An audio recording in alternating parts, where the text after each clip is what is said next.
In our last lesson, we looked at solving logarithmic equations where some of the terms had logarithms in them and some of them did not. And we saw that the key step on that was rewriting as an exponential equation. What we're going to look at in this lesson is if all of the terms have logarithms in them. And we're going to see if that is the case. We are going to use the fact that if a logarithm base a of n is equal to the logarithm base a of m, then it is also true that our arguments are equal, that n equals m. And it's very, very important here to realize that we are not dividing out or canceling or doing anything like that with the logarithm base a. This is not multiplication here. This is taking a logarithm of n, taking a logarithm of m. Let's try an example here. Let's say that we have the logarithm base 5 of x minus 13 equals the logarithm base 5 of 4x plus 15. And we're going to have a step-by-step process here. So our process for solving logarithmic equations when all terms have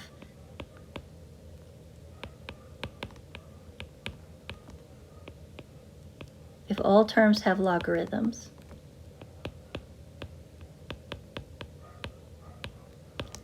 We're going to start out similar to what we did in our previous lesson.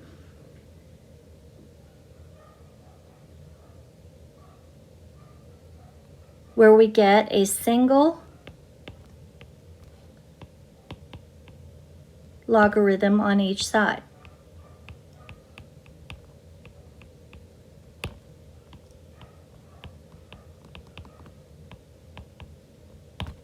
What we're trying to do is get this to look like this, with a logarithm of something equal to a logarithm of something. On this example, we already have a single logarithm on each side. So now here comes our big step, our important thing that we're going to do.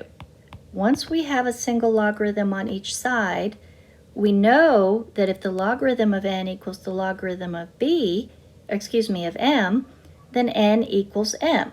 So our thing that we'll do on this step is to set the arguments equal to each other using that property.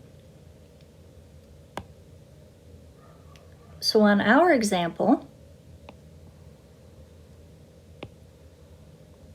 we can just set our argument x minus 13 equal to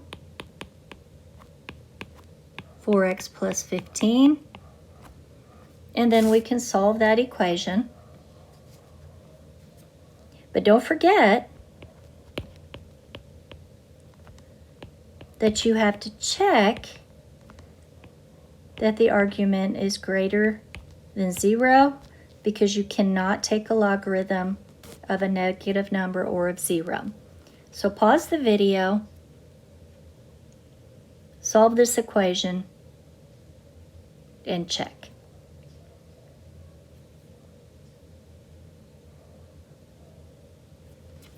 Okay, we solve this using linear methods. We subtract 15 from both sides.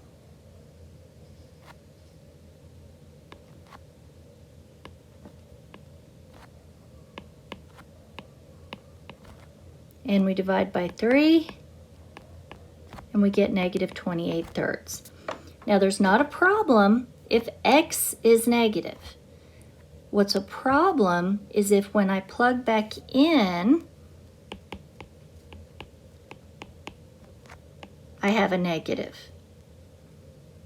And we see that if we do plug negative 28/3 in for x, negative 28/3 minus 13 is not greater than 0, so this cannot be a solution.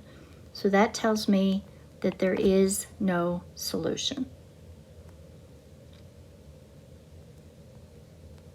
Let's look at another example.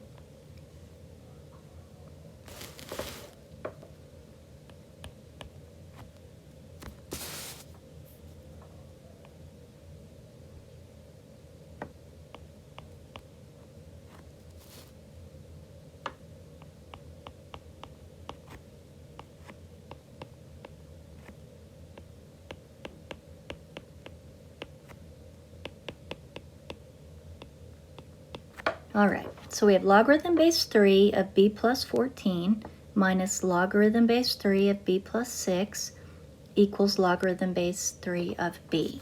And what we're trying to do here is solve for b. And we see on this one, we have a logarithm here, here, and here. So all three of our terms have logarithms in them. That means we're going to use the process of getting a single logarithm on each side and then setting our arguments equal to each other. You go ahead and do that. Do those two steps. Get a single logarithm on each side and set the arguments equal to each other. And remember, you are not canceling the logarithms. You are using the principle that if the two logarithms are equal, the two arguments are equal. Also, you have to be sure that you have the same base on all of your logarithms, which we do here. All right, go ahead and pause the video and do those first few steps.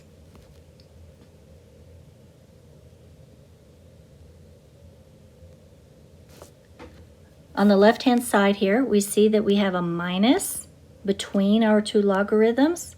So that tells us our single logarithm will be logarithm base 3 of b plus 14 divided by b plus 14 divided by b plus 6.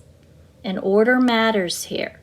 The first one has to be in the numerator, the second one has to be in the denominator. And on the right-hand side, we already have a single logarithm, so we just rewrite it.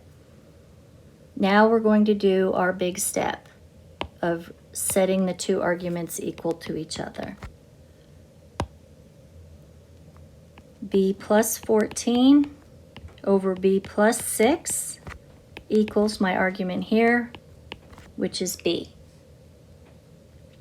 And now we see that we have a rational equation. We can eliminate our denominator by multiplying through by our least common multiple and then solve the resulting equation.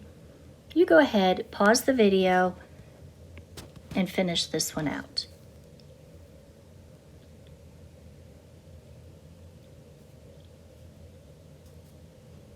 And we see that my least common multiple here is b plus 6. So I'm going to multiply both sides by b plus 6. That cancels the b plus 6. So I have b plus 14 remaining on this side, and I have b times b plus 6 remaining on this side. Then I can multiply my b out on the right-hand side. This just follows down.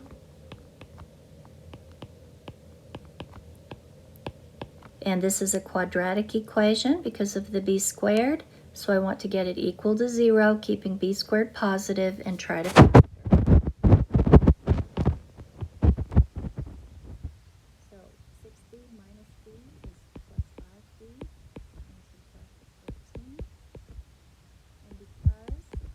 we have a coefficient of 1 on the b squared term. We're looking for two numbers that multiply to give me negative 14 and add to give me 5. That's going to be 7 and 2. And because the plus 5, that means the 7 has to be positive and the 2 negative. So b is equal to -7 or 2. Now, we need to do our last step and check that if I plug in, I do not get a negative argument. So if I plug -7 into b plus 14, I get -7 plus 14 is 7. That's okay. -7 plus 6 is -1. That is not okay, so I can't use -7. But I do still have to check 2. So 2 plus 14 is 16. That's okay. 2 plus 2 plus 6 is 8. And that is okay. And I still need to check the last one here. And 2 is just 2, and that is positive, so that's okay. And we see that b equals 2 is our solution.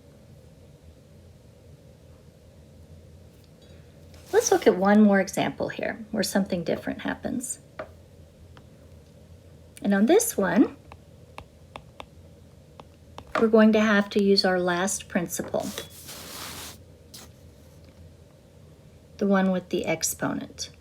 Notice here that if I have r multiplied out front, that becomes an exponent. So let's see this problem.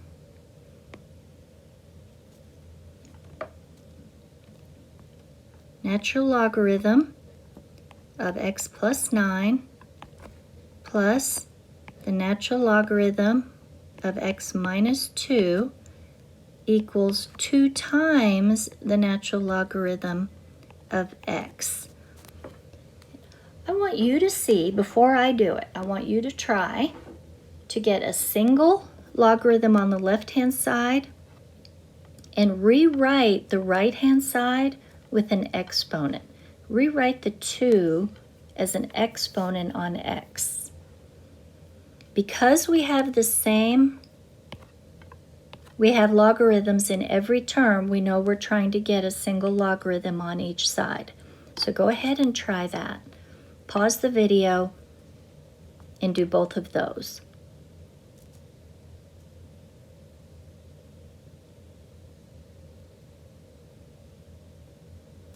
And we see, because we have a plus sign here, that that's going to be the natural logarithm of x plus 9 times x minus 2. And on the right-hand side, we already had a single logarithm, but we had the 2 out front here. So we need to rewrite that as an exponent, the natural logarithm of x squared. So we had to use 2 different rules on this one. Now we have a single logarithm on this side, a single logarithm on this side, and they are the same logarithm. So this is that big step where we set the 2 arguments equal to each other. So we have x plus 9 times x minus 2 equals x squared. You can solve this equation. Go ahead and FOIL out the left-hand side, combine like terms, solve, and then check to make sure whatever value of x is does not make any of our original arguments negative or 0. Pause the video and finish this problem.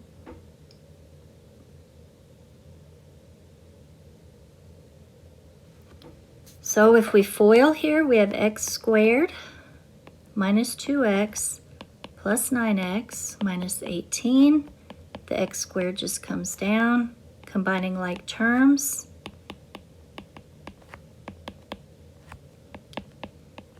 And we see that it looks at first as if this is a quadratic because of the x squareds, but if I subtract x squareds from both sides, those cancel out. And we're left with 7x minus 18 equals 0. So 7x equals 18, so x equals 18/7. And if I check back, 18/7 plus 9 is positive. 18/7 is more than 2, so 18/7 minus 2 is positive, and 18/7 is positive, so my solution is x equals 18/7. In our next video, we're going to look at two ways of solving exponential equations. In our next two videos, we'll look at ways of solving